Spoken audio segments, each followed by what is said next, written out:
वर्तमान समय पाणीपाग विभाग पक्षर मिलता लाटेस्ट खबर अनुजाई बंगोपसागर में घूर्णिबलय 13 तारिख में पुणी लघुचाप संभावना। ओडिशा रे पुणी वर्षार बड़ प्रभाव देखा मिल पारे। उत्तर पश्चिम बंगोपसागर एवं तत्सलग्न बांग्लादेश पश्चिम बंग उपकूल एक घूर्णिबलय सक्रिय रही। यार प्रभाव में आसंता 13 तारिख में लघुचाप सृष्टि हेले राज्यर विभिन्न भाग में वर्षार परिमाण वृद्धि पाइब।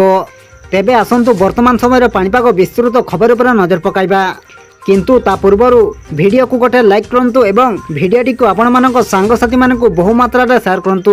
जदि हम चैनल रे आपण प्रथम थर वीडियो देखुछन्ते ताहले एबे ही चैनल को सब्सक्राइब करी पाखरे थिबा बेल आइकन को प्रेस करी ऑल नोटिफिकेशन ऑन कर रखंतु।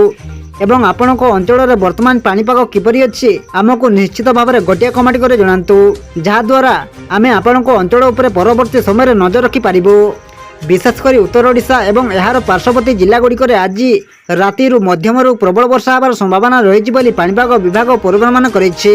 पाणीपाग विभाग आकलन अनुसार मयूरभंज, केन्दुझर, कटक, खर्दा, बालेश्वर, भद्रक, केन्द्रापड़ा, जगतसिंहपुर, पुरी, नयगढ़, जाजपुर, ढेंकानाल, गंजाम, अनुगुल, देवगढ़ और सुंदरगढ़ जिले में वर्षार प्रभाव अधिक रहिबो।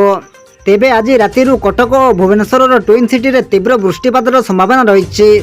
एभली स्थिति रे अत्याधिक वर्षा जो रास्ताघाट में पानी जमीबा, ट्राफिक समस्या एवं तलिया अंचल में जड़बंदी परिस्थिति सृष्टि हो पारे। तेणु आवश्यक नथिले तीव्र वर्षा समय बाहर को न जिबा एवं पाणीपाग विभाग सूचना प्रति सजग रहिबाकु परामर्श दिया जायछि।